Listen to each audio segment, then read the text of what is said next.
Los Angeles, once a beacon of freedom, innovation, and limitless potential.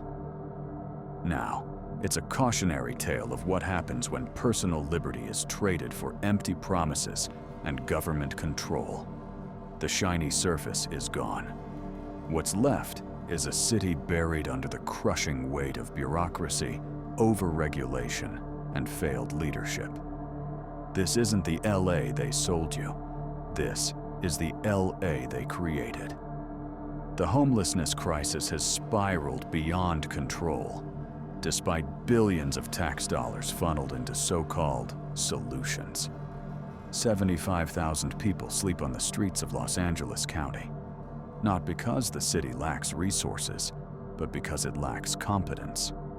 Families, veterans, children, victims not just of hard times, but of a system that punishes success, mismanages funds, and traps people in endless cycles of dependence.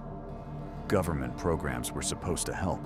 Instead, they created a maze of red tape, endless spending, and almost no accountability. And the cost of living?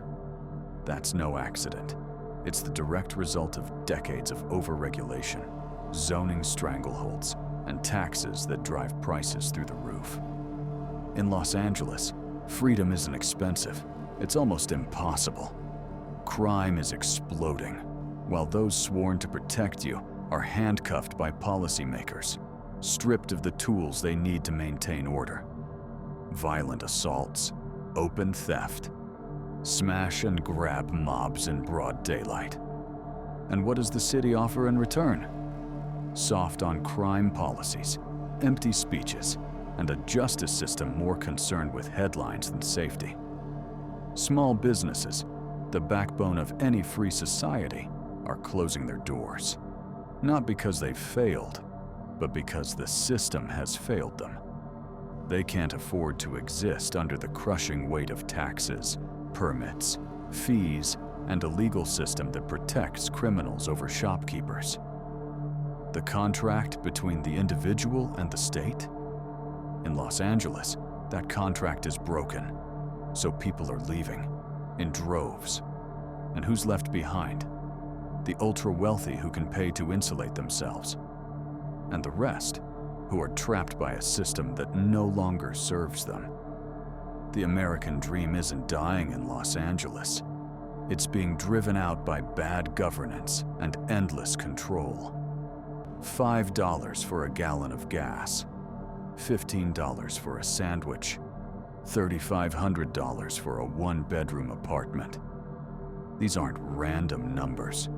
They are the predictable consequences of central planning, burdensome taxes, and overregulation that chokes supply and kills competition. Los Angeles is devouring its own people, and the working class is disappearing, squeezed out by the very policies that claimed to protect them. The market didn't fail. Freedom didn't fail. Government did. Politicians stand on their stages and make promises they can't keep. They tax more, spend more, regulate more, and somehow, everything gets worse. Billions have been thrown at homelessness, crime, and housing. And where did it all go? Into a black hole of bureaucracy, corruption, and endless committees. They built nothing. They solved nothing. They just took more. So what now? Is Los Angeles beyond saving? Or is this the warning shot that America desperately needs? A reminder that no amount of government spending can replace personal freedom, individual responsibility, and community-driven solutions. The fall of Los Angeles isn't just about one city. It's about what happens when the state decides it knows what's best for you. The collapse has already begun. The only question now is, who's next?